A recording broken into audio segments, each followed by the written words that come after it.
Hey everybody, welcome to Kimmel's Irish Pub. Time for another movie review. Tonight's movie, The Running Man. So rebake. I guess we'll call it a rebake, not a remake, a rebake of Arnold Schwarzenegger movie, The Running Man, which was pretty good in its prime. A man joins a game show in which the contestants are allowed to flee anywhere in the world and are pursued by hunters hired to kill them. I'm not sure if that's the same theme as the original Running Man. We're hunting them, but I didn't know it was out in the world. I thought it was in a contained area, but it doesn't matter. Glen Powell, if I didn't mention that already, he's in it. He's doing great. This movie is a 6.5 on IMDb, 41,502 people rated so far, so that's pretty cool. It's a conspiracy thriller, dark comedy, dystopian sci-fi. It's got a lot of things. I'm not going to read them all off to you. I know people get mad at me when I don't do that, but it's all that kind of stuff. If you never heard of the original Running Man, this might be even awesome. I don't remember it. One of the writers is Stephen King, so that's awesome, and the director is Edgar Wright. So it could be setting up for a really good movie. Stick around; I'll let you know what I think. I'll be back.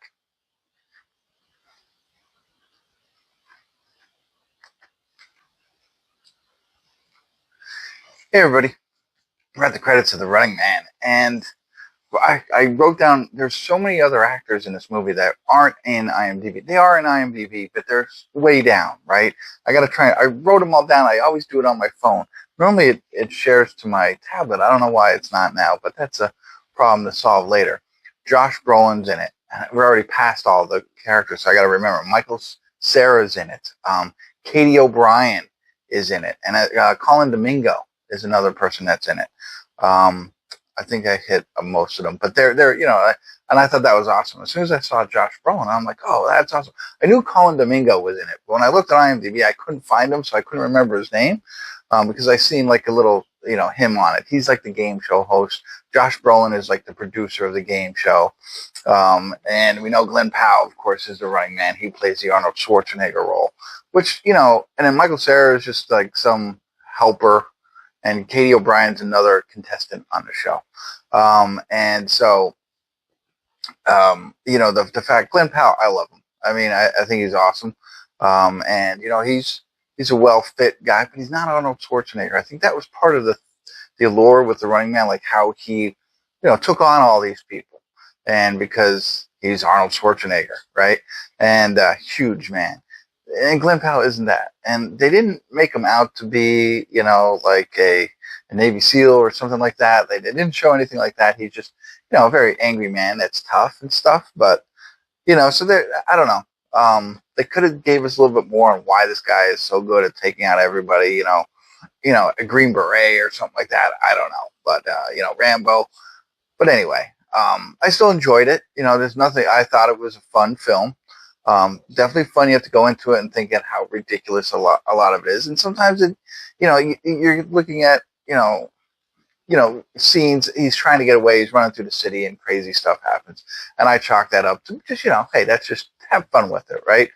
The fact that he stays in town, he just stays in hotels and stuff like that. It's like, really, like, go live in the woods, dude. You know what I mean? Or like, but no, he's going in all these places and they're easily trackable. Like, they're just, okay, well, that would make for a good movie if he just sat in the woods for 30 days, right? So the whole Running Man thing is he's trying to win money. If you survive 30 days from these people, there's two sets of people who are chasing you. There's the first set, and then there's the warriors or the manhunters or some, I forget what they are. But I don't know, I forget. But the first wave, and then every time you kill one of them, you get more money. And he's trying to do it to save, he lives in the poor section, right? So at this point in Earth, there's the rich and the poor, Hunger Games. It's all that hunger post-dystopian world where the entire government owns and the rich owns the world, and you're segregated, and they try and kill off the poor people for fun, and whatever. And so, if you know what I mean, there's thousands of movies about it now. It's like real world, but slightly exaggerated. And his daughter's sick, and so he's trying to he gets fired from his job, and he's trying to win $1 billion. Survive 30 days, you win $1 billion, but nobody's done it. but he signs up for it, right? And so he's like he's running throughout the city, not just like running into the woods or using any of the skills that he might possibly have that we don't know about to hide from these people. And there's people helping him out and stuff like that, and that's fun to see that. But that's part of the ridiculousness. The other part, like the things he does to try and get with the whole. It's not a spoiler alert. You're going to see it when you watch it. But the purse at the barricade at the airport, it's like, come on. That's, you know what I mean? Like, that's not going to fly. That just felt like a cop out to me in writing. Like, I get it. You wanted them to get to the airport, but I don't know. When you watch the film, you'll see what I mean. Or if you've already seen it, hopefully you agree. Everything else is cool, but that irked me there, and the other thing, and I remember in the original The Running Man, there was some, false footage, you know what I mean? But in this one, it was absurd. The whole thing was faked. And maybe that's the way it was in the original. I don't know. It was like, that annoyed me a lot too. It's like, I don't know. I just thought in the first one, they just faked a little bit. And then it was like, oh no. And then now this one, the whole movie was just them faking stuff. And that's right up, but that's not a spoiler alert. They just right from the beginning, right from jump, because part of the thing is he has to film himself for 10 minutes and then send it in the mail.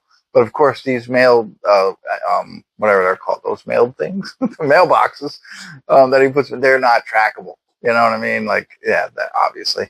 And that's okay. That was part of the fun part. Like, okay, obviously these aren't trackable. You got to find a better way to do this. And he didn't, but all in all, fun film, fun watching it. Just putting all that stuff in your head. A lot of good cameos and the whole Michael Cera piece. You know what I mean? That was just, I don't know. I don't know. It's good in some points and it's fun action film and it's so absurdly like ridiculous, but it doesn't fit.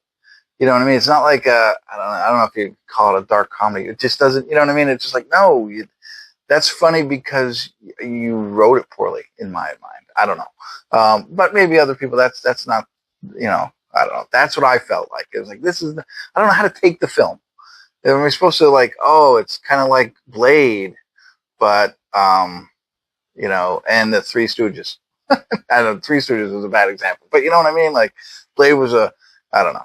A great sci-fi kind of thing and post-dystopian whatever, and you're like, okay, great, but then there's all this like, oh, I got a better one. What's the Zombieland? Like this is Zombieland meets Blade. Man, I just did that. I hope you stuck around to the end and got that bombshell. All right, that's it. That's all I got for you. Hopefully that was helpful.